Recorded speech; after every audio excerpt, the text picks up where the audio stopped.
There's maybe nothing more frustrating than navigating the US healthcare system, especially if you don't qualify for good health insurance or if you don't have an employer to provide you health insurance as a benefit. So in this video, I'll be sharing how I make sure I stay covered in the case of any medical emergency, despite not having an employer and not always qualifying for good health insurance through the marketplace.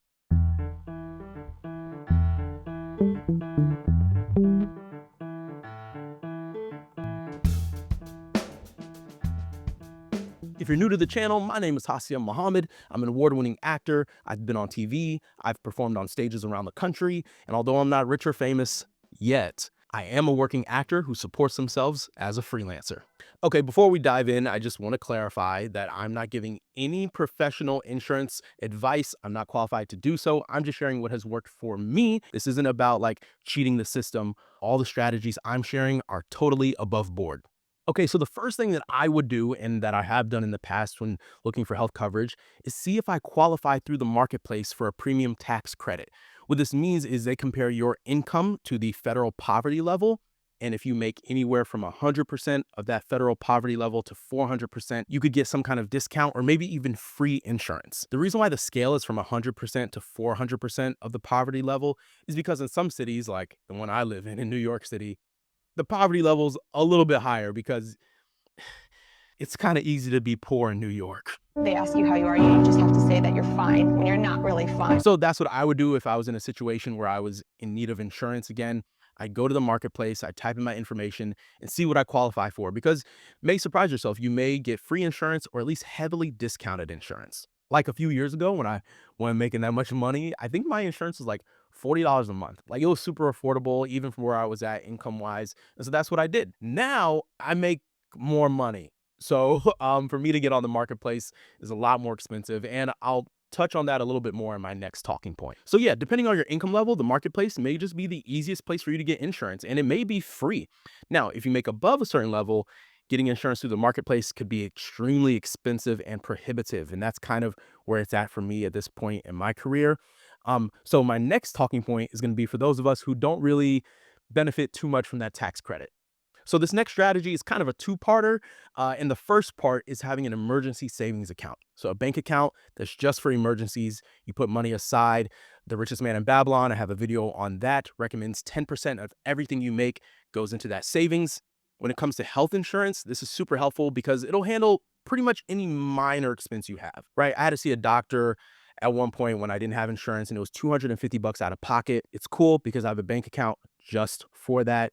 Or let's say you have a prescription for like a week-long antibiotic. You don't necessarily need insurance for that, right? You could pay out of pocket. And as long as you have the money set aside, you'll be good to go. The other and the big reason in this two-parter that having an emergency savings account is important is that you can cover the deductible for your catastrophic insurance plan.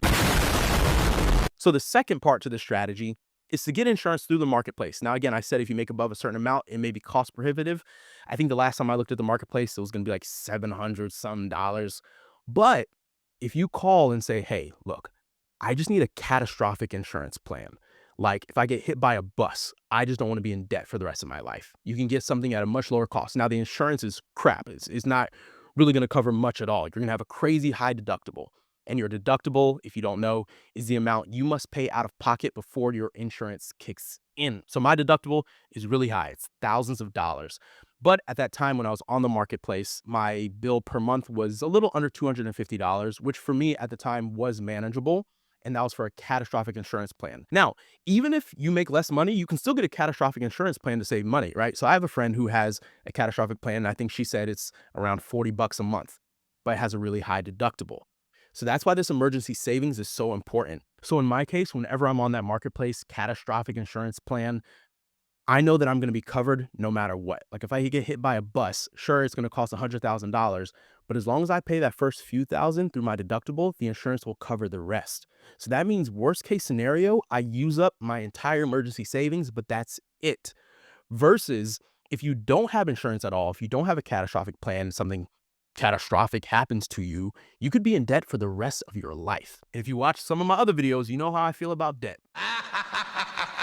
And the third strategy that I employ to make sure that I have peace of mind and I'm covered in any medical situation is to have some kind of extra kind of medical benefit, either through a portable benefit or a disability insurance plan. So, what are these? A portable benefit is like an add-on to a main insurance plan. So we have a portable benefit through my wife's job, for example. I think it's like 10,000 bucks for like an accident. If you have an accident. So say we like to go hiking a lot and say we're on a hike and trip on a rock and I break my ankle. Those expenses for the ambulance ride, or if I have to get emergency lifted off the mountain or whatever, we're going to get a $10,000 check to cover that before any other insurance kicks in, right? It's a portable benefit. It's just like an extra benefit that we've decided.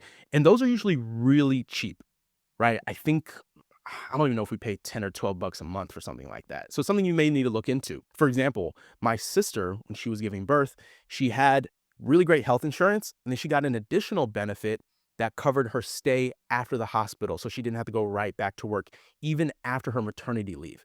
So there's lots of portable benefits. I can't get into them all because it's kind of endless, right? But you get to pick and choose, and it's often a lot less than a typical monthly premium. The other form of insurance that I do have and I've had for a couple of years now is the disability insurance plan. This costs me just above $100 per month. But what this does is that if I have an accident, a medical emergency, my other strategies kick in. Emergency savings plus health insurance through the marketplace takes care of all my expenses.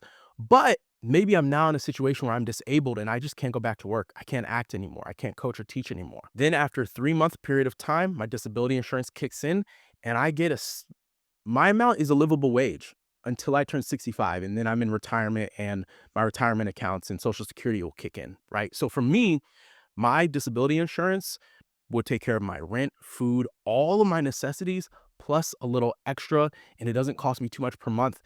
I can't tell you how much peace of mind that gives me, especially as a performer where my body is how I make money. I know that no matter what happens between my health insurance and my disability, my home, my wife, my bank account will be taken care of indefinitely. Now, sometimes throughout this video, I was saying when I'm on the marketplace, if I'm on the marketplace, I just want to say I'm saying that because currently I'm on my union insurance, which is really great insurance, but it doesn't last forever. And typically in one calendar year, I spend half of the year on my union insurance and half of the year on the marketplace where I'm employing the strategies that I just shared with all of you. If you're an artist, specifically an actor in New York City, I highly recommend you check out the Entertainment Community Fund. They will literally get on the phone with you and walk you through the process of applying for insurance through the marketplace. It's super helpful. Can't recommend them enough. They're not paying me to say this. That's just a tool that's out there that I want to share with all of you. Now, of course, everyone's situation is different. This is just what's worked for me. It gives me a ton of peace of mind to know that I'm covered no matter what happens. Ultimately, I think everybody needs some kind of medical coverage, and your options are varied. They're endless between the marketplace, portable insurance, perhaps union insurance. If you belong to a union, can really make sure that you're set up so that your bank account does not suffer and your future bank account doesn't suffer from some kind of endless medical debt. There are people who are literally in debt for hundreds of thousands of dollars. If they just had some kind of coverage, that wouldn't be the case. Speaking of debt, if this video was helpful for you, I've got a video on why I think you should avoid debt at all costs. So be sure to check that out. And of course, before you go, make sure to like, subscribe to the channel. When you do this, it lets us know what kind of content is resonating with you. So please do that for us. Do it for you. I'll catch you guys next time. Peace.